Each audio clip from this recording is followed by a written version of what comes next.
Got to sleep. 7 o'clock.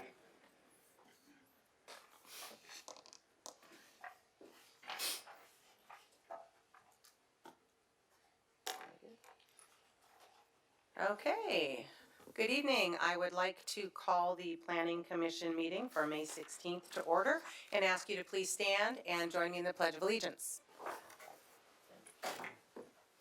I pledge allegiance to the flag of the United States of America and to the republic for which it stands, one nation, under God, indivisible, with liberty and justice for all. Thank you. Item 3 on our agenda is roll call. Chair Namath, Here. Vice Chair Avery, Here. Commissioner Smith, Here. Commissioner Ward, Here. Commissioner French is absent. May I get a motion to excuse Commissioner French? So moved. Second. I have a motion and a second. All in favor? Aye. Any opposed? All right, Commissioner French is excused from this meeting. And that brings us to item 4, the review of our agenda with Planning Manager Rob Bruce. Staff has no recommended changes to the agenda. All right, then we shall move on with our agenda. May I please get a motion to waive the full reading of all resolutions on this agenda? So moved. Second. I have a motion and a second. All in favor? Aye. Any opposed? All right, thank you very much. Motion passes. And this brings us to public comments on our consent calendar items or any items not on our agenda. Our consent calendar consists of the approval of our minutes from last month, so if there is anybody here to speak for public comment time, please step forward and state your name. You'll have 3 minutes. And seeing no one, that moves us to our consent calendar. May I get a motion to approve our consent calendar? So moved. So moved. Second. All right, we have a motion and a second. All in favor? Aye. Any opposed? All right, our consent calendar is now approved. And that brings us to our public hearings this evening. All of our votes will be voice votes since our Granicus system is not up and running today. So that means our clerk will be calling us by name and will be stating yes or no on our vote. So item 8A. This item will be presented by Matthew Alcaron. Good evening. This is a continued item from the July 12, 2018 meeting to allow for the applicant to reconsider design alternatives for the existing telecommunication facility, consisting of a 60-foot monopole, exterior antennas, and an approximately 240 square foot equipment enclosure located east of the existing Walmart Supercenter shown in the red box. To refresh the Planning Commission's mind, this slide shows the existing cell tower approved under CUP 02-12 in 2002, which expired in 2013. The existing cell site is positioned along a row of pine trees with a mature height of up to 80 feet. This slide shows a view looking south from Avenue S. The new cedar trees along the east property line of Yellum Park have been sporadically placed. This is an example of the cell tower disguised as a faux conifer species. If approved, the faux tree will be aligned with existing trees, which have a mature height of up to 80 feet. As the previous CUP expired several years ago, the Planning Commission is requested to consider the following regarding the existing monopole design. Does the existing tower meet the community design element, and should the tower be redesigned into a faux conifer species? Some of the reasons to consider the redesign are shown. Also, the applicant was advised to consider redesign and has submitted a request to use a new film blending technique called 3M film, which helps blend the antennas with the surrounding backdrop. The applicant submitted a response letter to the requested redesign and stated several reasons why a redesign is not warranted, such as code compliance and zoning regulations. There is no dispute regarding most of the points made in the letter. The only unresolved issue are alternate design facility and unreasonable discrimination. Regarding design, since 2012, the city has consistently required that all new telecommunication facilities be stealth, including integration into existing buildings and faux clock towers and water towers. As the CUP for the existing monopole expired in 2013, the request is for a new CUP, and the question before the Planning Commission is, should older monopole facilities be converted to a stealth design when their CUP expires? Regarding unreasonable discrimination, the CUP is a discretionary action, and the Planning Commission may impose design conditions to ensure compatibility with the surrounding area and aesthetics. Furthermore, the adjacent area has significantly changed with the development of Yellen Park directly to the east, Yellen Learning Center to the south, and Buena Vista Elementary School to the southeast. Also, the adjacent design technology has allowed the opportunity to offer a more natural camouflage look. The options for the Planning Commission are to adopt the resolution approving the redesign, or adopt the resolution approving the application of 3M film, or continue this item, or deny the project. And that concludes my presentation and available for any questions. Thank you very much, Mr. Alcaron. Do the commissioners have any technical questions for staff at this time?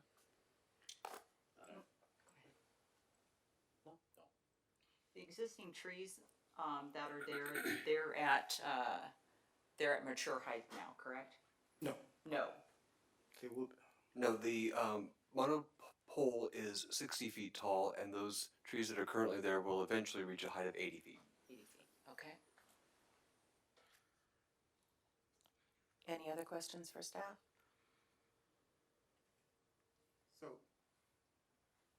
So this picture right here, what is this a picture of? Is this the pole?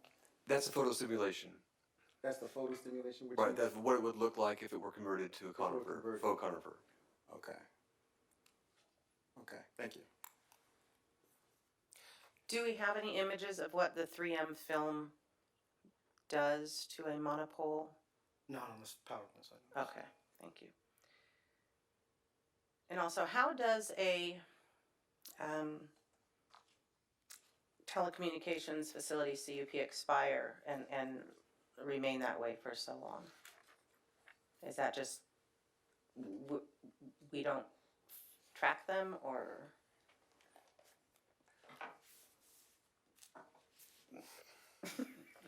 Sorry. There was a period of time when the planning division was significantly short-staffed, and these kinds of details weren't tracked. Okay. And ideally, it would be up to the city And the applicant. applicant to be aware of expiration dates and follow through accordingly. Correct. Okay, thank you. I do have one more question. I noticed on the exterior wall, immediately due north of the facility, there were 4 boxes. Is that what is trying to be included into that structure? Correct, yeah. that's the Okay. Original condition that no exterior equipment is to be outside. And those are those power lines? That I can confirm, as far as. Okay. There's its power and connections to the communication devices. The applicant is agreeing to either relocate the stuff inside the existing enclosure or increase the size of the enclosure to screen that equipment. Okay. Then at this time, I would like to open the public hearing on this item. If somebody is here to speak on this item, please step forward. You will have 3 minutes to speak, and make sure that you state your name or fill out a speaker slip so we spell it properly. Might even be a better idea. So please come forward if you're here to speak on this item. Hi, good evening. My name is Doug Tolino. I'm here on behalf of Crown, and also have the project manager from Crown, Jim Lee, here as well. Just want to start out by saying, thank you for hearing us again this year. We may not have been, the representative was not prompt to the hearing last year, and maybe not as prepared as possible. So we appreciate you continuing it last time and hearing us again on this. Just to answer the question about the boxes on the outside of the walls, those are elements that are essential to the communication between the antennas and the cell phones. They're called RRH units. So, but again, those are typically actually up on the pole, but those are going to be moved. Those will be off the exterior wall as a condition, as stated. So those were placed after the original pole went up? Those were probably in place originally with the addition of more as time went on. There may have been some initially and then more added, but those will all be either walled in with kind of a diagonal wall section that won't add much to the outward appearance, just kind of covering over the wall or move to the inside. We were just out at the site, Jim and I, about an hour ago looking at all of these items. So the two options that have been presented are keeping as is with the 3M film. I did submit with the letter some photo sims that show 3M film. I have one copy here. I don't know if anyone else has a copy, but I can distribute that if the commission would like to see.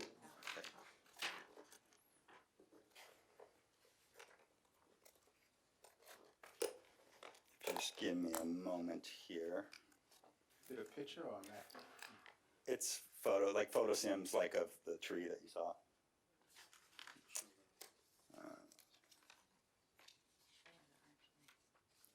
Is it in color? It's in color. Okay, because the one in our Unfortunately, I copy was just have black my- and white. I'm sorry, say it again. The one in our book was black and white, so it was difficult to see. Yeah, these are 8.5 by 11. I'm sorry I don't have something larger, but that shows you the 3M film covering just the antenna portion. The 3M film we discussed with Mr. Alcuran before this meeting, possibility of covering the entire pole. It is something that has been done in the past, but it does not work as well on the curved surfaces and below certain levels. It's really meant to blend in with the sky. And just to give a couple of comments, obviously Crown's position is that I would like to keep the pole as it is with the addition of the 3M film to the pole rather than turn it into the faux tree design that you've seen. And a couple of the reasons for that are in order to convert it, this pole would have to be removed and then a new pole placed in there. So it would require the expansion of the lease area. It would require because it's right next to the wall, right next to the property line here with the park, it would require additional discussions with the city for overhang lease area, and it may not look as natural perhaps as the photo sim would represent, because this is the delivery and drop off point for the back of the Walmart loading zone. So you're having that truck there in the picture is probably not quite as good a representation. They're even taller than that. So you may have like 16 to 18 foot trucks rolling through there, so you can't have 14 is max. Oh, 14, okay. I'm No, I not as just- familiar with that, Yeah. but, oh. Didn't know we'd have a trucker on the commission. But we'll have, with some downward slope, so the attachment points on the pole, the lowest would probably be in the 16 to 18 foot neighborhood. So it's essentially, you'd be starting the branches on our faux tree at maybe towards the top of the current trees, which I believe was discussed at the previous hearing last year. The growth of those trees, they grow very slowly. Mature height maybe 80 feet, but it's not going to be anywhere near that from my understanding in the next 10 years. So you're going to have this perhaps even more visible item out there. I know I'm probably encroaching on my 3 minutes here, but I'll leave it open for any questions for myself or for Mr. Lee. Is there a significant decrease in the viability of the pole from the consumer standpoint if we put additional branches?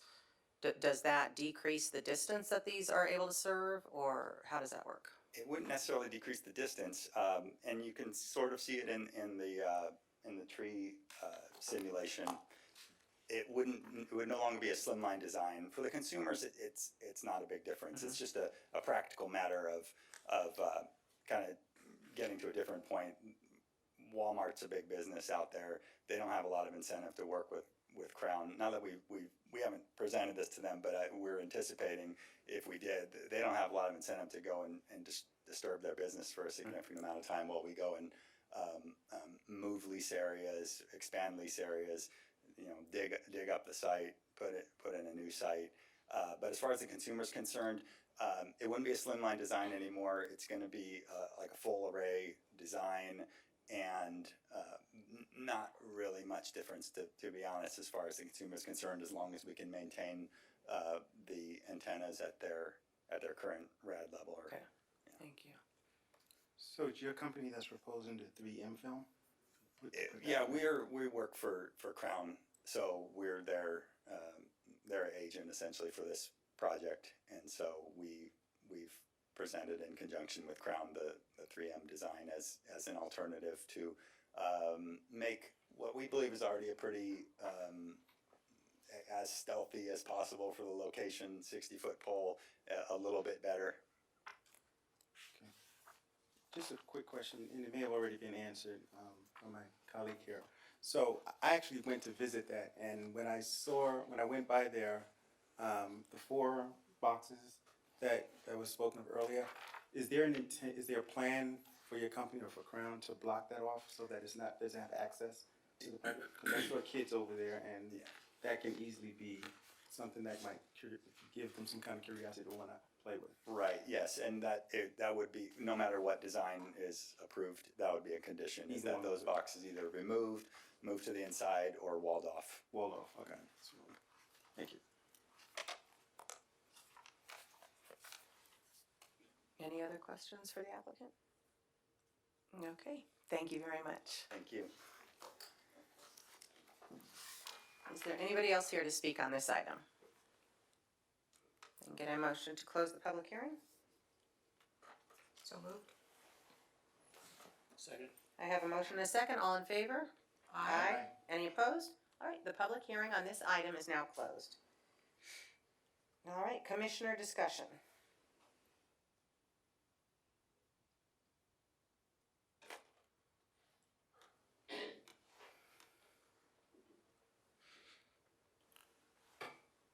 Well, I'm really inclined. I like the idea of the 3M film, although I just witnessed the ones with the pine trees, so that kind of blends in if the trees do in fact get that high. But I like the fact that it's going to be actually bordered off. So I don't know if you want to know whether I'm inclined to go with option 1 or 2, or No, you can just. Okay.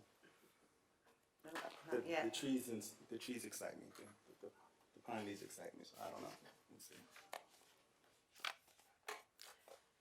Yeah, this one's tough for me because the pine tree, as you see right there, obviously is not a pine tree. And this is our problem with trying to stealth cell towers. And I'm waiting for some brilliant soul out in the world to come up with tiny little cell towers that aren't so obnoxious looking. But I know last time we had talked about, stealthing it. My idea was a light pole, but obviously that is a giant light pole too. So the 3M technology sounds intriguing, that perhaps it would be a little less obtrusive. It has been there all this time. Part of my concern is the follow through with the conditional use permit and the timing and the renewing and all of that. So I am glad that the violation of the equipment is going to be taken care of in either of these conditional use permits. But I would also just like to make sure that anything in the future on this conditional use permit is followed through in a timely fashion for renewal and for keeping it in a clean and neat and safe appearance. So I have to agree with you.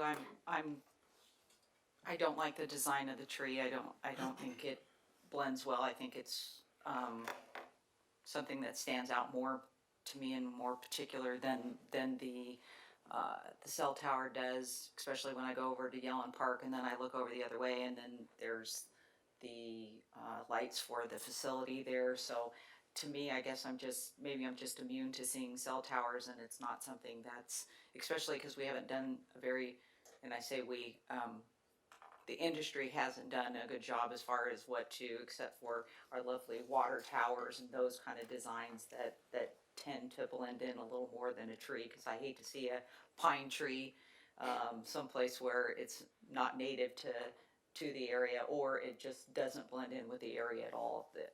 And I'm okay with it. I'm more okay with it with the 3M film. I'm curious as to what that is, and I'm in agreement with Stacia as far as violations, as far as those panels on the outside. I was not happy to see that, especially from a safety standpoint, the amount of people that walk behind there. I too went and visited the site, and there were a large group of young people back there. Not that they were doing anything, but the potential for something going awry is there, and your exposure is there. So as long as you're following the conditions of the CUP, I'm more inclined to go with the 3M film. I feel exactly the same. I think that's what I said last time. I would just like to comment that I'm glad that Crown sent somebody out there who was a little bit more comprehensive, because I got the impression last time we weren't getting very good information from your representative. I don't recall the 3M even being an option last time, but that was months and months and months ago. But to vote and approve option one sounds like that's going to be very problematic for Crown. My microphone's going off and on. That would be problematic for Crown, and perhaps it might not even happen if Walmart doesn't want to play ball. So, with that said, I'll go ahead and make a motion, unless the chair would like to recommend. Go ahead. Okay, I move to adopt resolution number PC 2019-025, reapproving an expired major telecommunications facility with the application of 3M film, and finding that the project will not result in any change to the previously adopted mitigated negative declaration. Second motion. Okay, we have a motion and we have a second. Any discussion on the motion? All right, then we will be calling for a voice vote on this. Chair Namath, Yes. Vice Chair Avery, Yes. Commissioner Smith, Yes. Commissioner Ward, Yes. motion passes. All right, the motion passes with 4 yes votes and Commissioner French absent. So, thank you very much.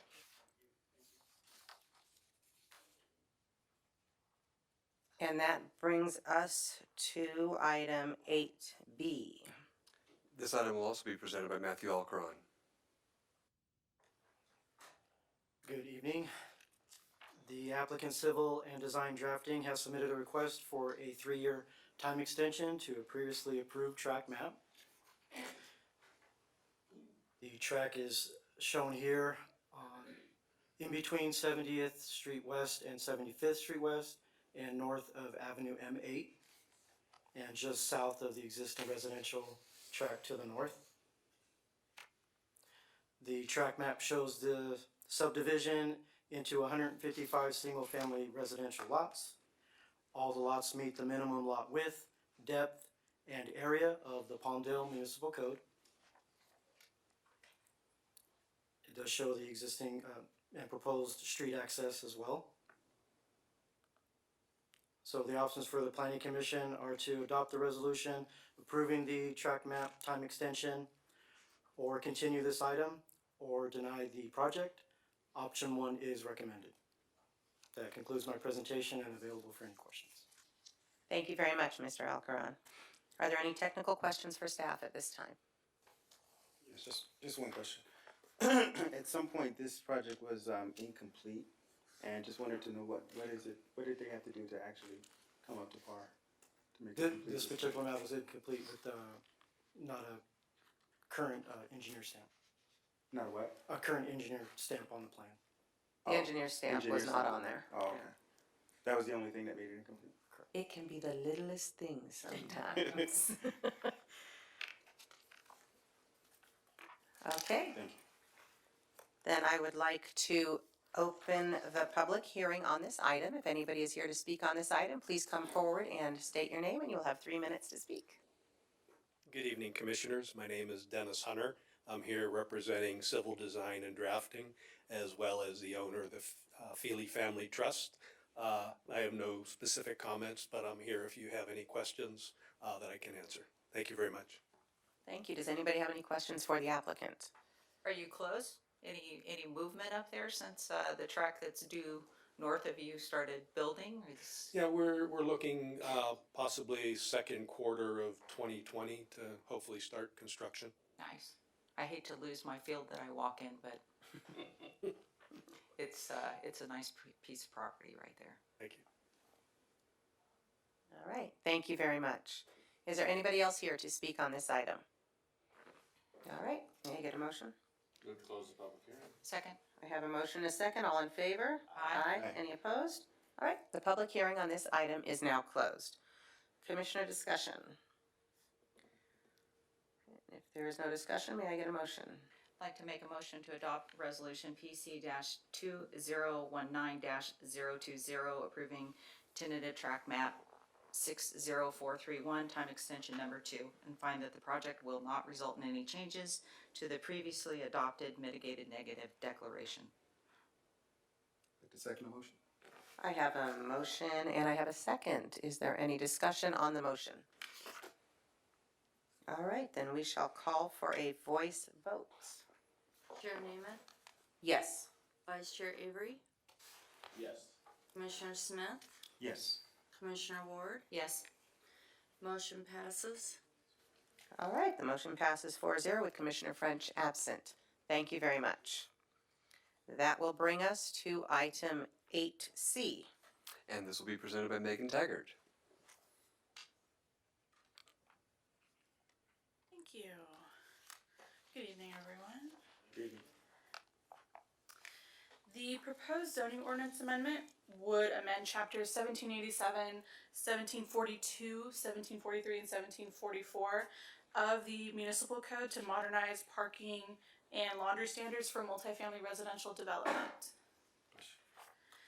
Given the recent demand for multiple family residential development, staff has been approached by several developers who have indicated that the current standards for construction of these types of projects are inconsistent with similar jurisdictions. So standards related to laundry, private open space, storage, and distance to designated parking spaces are some of the standards that the developers have indicated concern about. In order to verify the differences between the city of Palmdale and other jurisdictions, a comprehensive analysis was completed.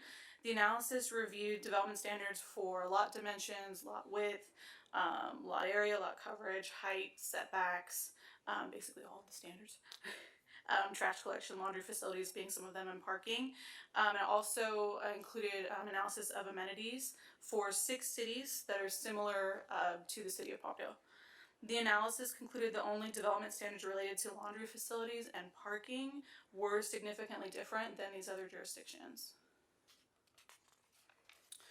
The municipal code currently requires both the construction of a common laundry facility containing 1 washer and 1 dryer for every 20 units, and installation of connections for individual facilities within each unit. So of the studied cities, 4 did not have standards for laundry facilities at all. 1 required installation of connections within each unit, and 1 required either a common laundry facility or individual connections. So with this information, the amendment proposes to change the laundry standards to require construction of a common laundry facility with 1 washer and 1 dryer for every 5 units, or installation of connections within each unit. The municipal code currently requires 2 1/4 parking spaces per dwelling unit regardless of the size of the unit. The parking requirement is similar to the 2 or more bedroom unit requirements within other jurisdictions, but the requirements of other cities are significantly lower for studio and 1 bedroom units. So with that information, the amendment proposes to reduce the parking requirements for studios from 2.25 parking spaces to 1.25 parking spaces, and reduce the requirement for 1-bedroom units from 2.25 parking spaces to 2.5 parking spaces per unit. You have several options for this item. The first would be to adopt the draft resolution recommending City Council approval and find that the project is exempt. Continue the item would be the second option, and the third would be to deny. Option 1 is recommended, and that concludes my presentation. Thank you very much, Ms. Taggart. Do any commissioners have technical questions for staff at this time?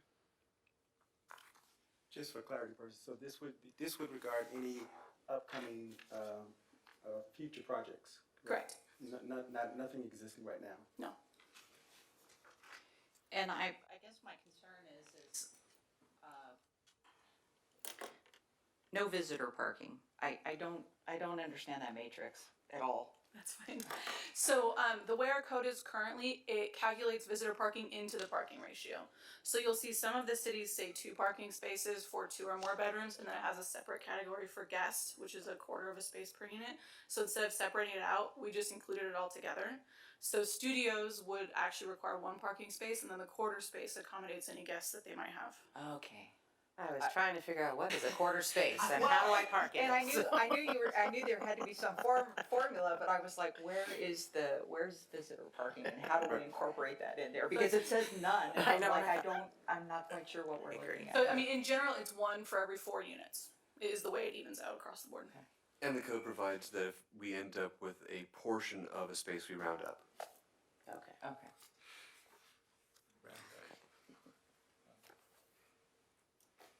Are we a little shy though in regards to the 4-bedroom plus, in regards to parking?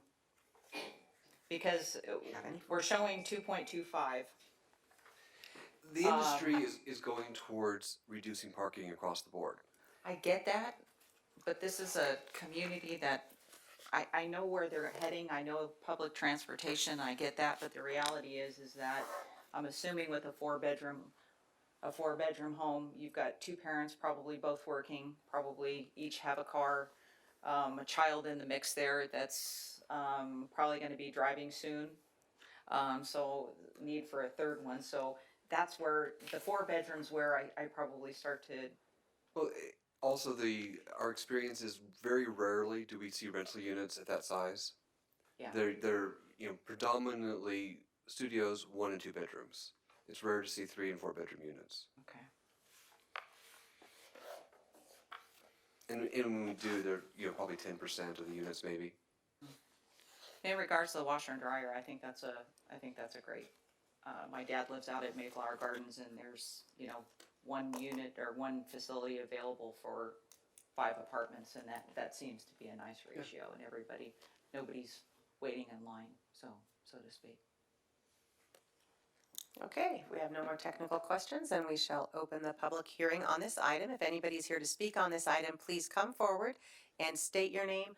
Lynn, are there any speaker slips up on the podium? I don't think Okay, so. all right, then just Sorry. state your name. Okay, when you're all done, you can. Hi, my name's Octavia Brown. I want to speak on this project in particular for the parking, because with the rates of apartments being $1,300 for a 1-bedroom, most times it's $1,100. Now they're going up to $1,500. A lot of people are living together. They're getting roommates, even if it's a 1-bedroom, because of the cost of living. So we're driving down the hill, and then we got to come back up here, and then we're missing out on parking spaces. And if they're taking away visitor spaces, we definitely want to have 2 spaces available for the 2 people that's living in the 1-bedroom apartment.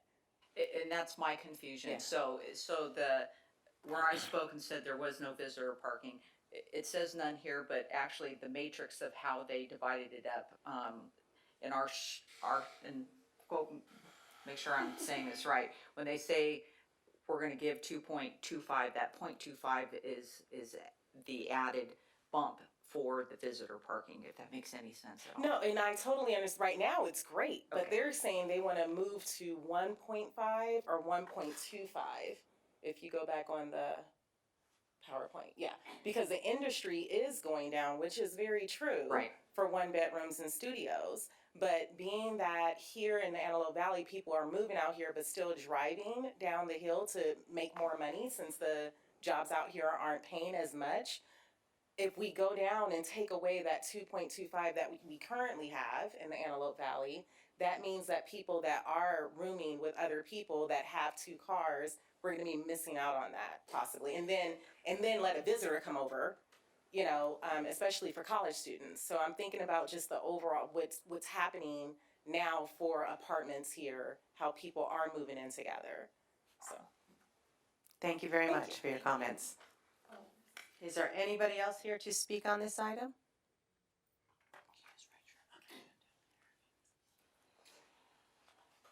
May I get a motion? Close the public hearing.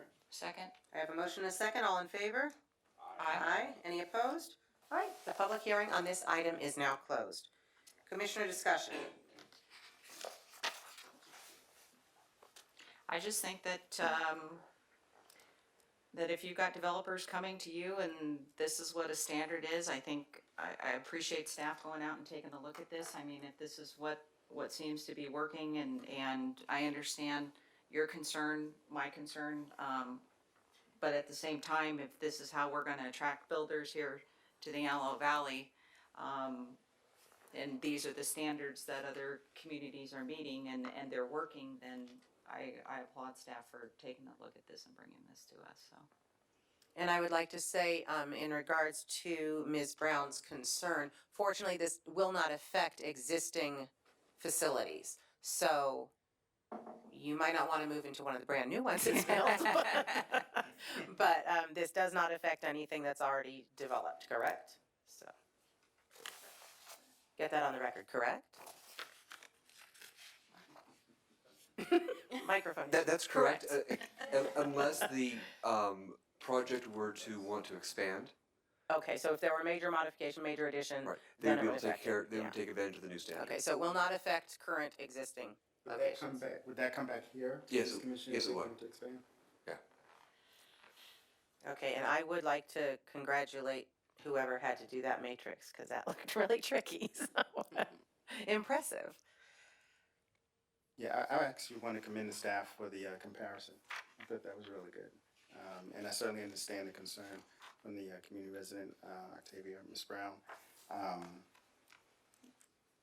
I'm pleased that it's regarding upcoming, future projects, and it's not going to be impacted by the current existing ones, so I would be inclined to support it. All right, does anybody want to make a motion on this item, please? I will. I'd like to make a motion to adopt resolution PC 2019-016, recommending that the city council approve ZOA 19-003 and find that the project is exempt from environmental review. I'll second. All right, I have a motion and a second. Any discussion on the motion? All right, then we shall call for the voice vote. Chair Namath, Yes. Vice Chair Avery, Yes. Commissioner Smith, Yes. Commissioner Ward, Yes. motion passes. All right, the motion passes 4-0 with Commissioner French absent.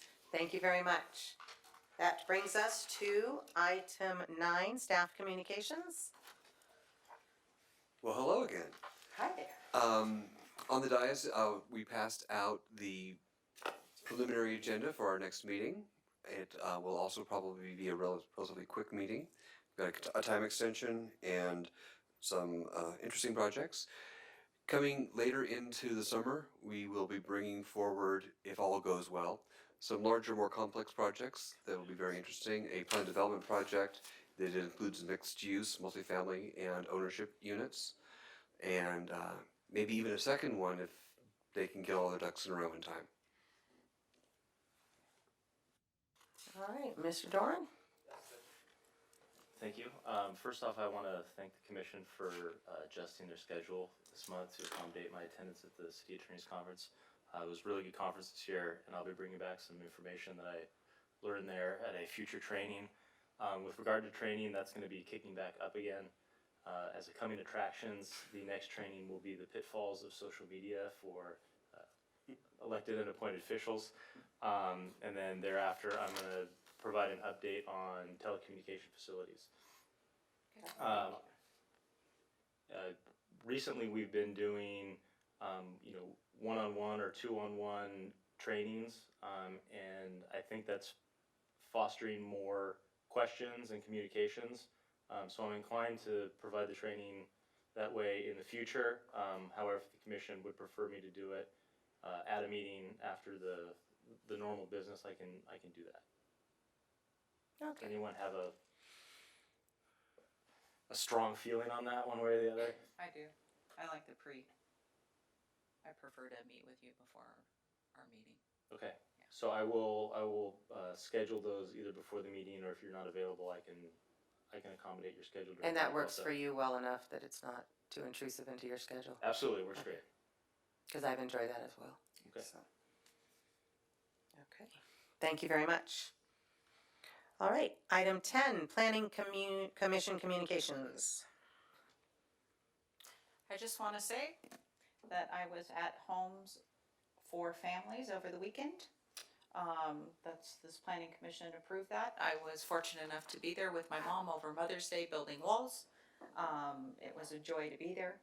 I'm proud of our community for stepping up. 385 people showed up, paid money to volunteer, and we did 6 hours of some serious manual labor. So when you drive down Division Street, headed south, and you see the site on the east side of the street, that's for the veterans. That's Homes for the Veterans. So I'm excited. The next one will be in September. So if you're so inclined, get with me and I'll pass the information on to you so you can come volunteer too. Great, thank you very much. Any other commissioner communications? All right, then, without a gavel, I will adjourn this meeting to our regular planning commission meeting of Thursday, June 13th at 7 p.m. here, where hopefully Granicus will be up and running. Thank you very much.